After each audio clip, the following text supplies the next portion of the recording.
In this video, I'm going to show you how you can permanently uninstall Smadav Antivirus on your Windows computer. If you find this video helpful, please like and subscribe to this channel.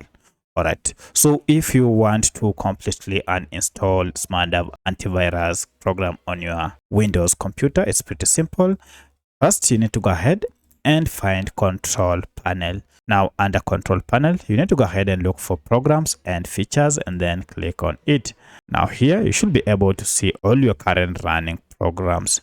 Under this, look for Smadav, and as you can see, Smadav is here. Go ahead and right click on it, and then you should see Uninstall.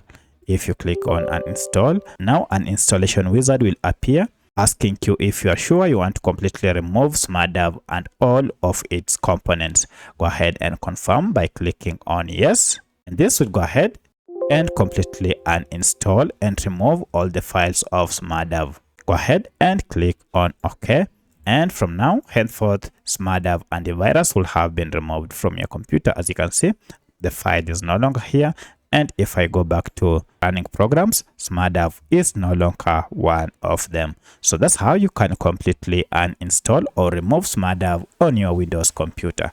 If you have any other question, kindly let me know in the comment section. Otherwise, thanks for watching, and let's meet in the next video.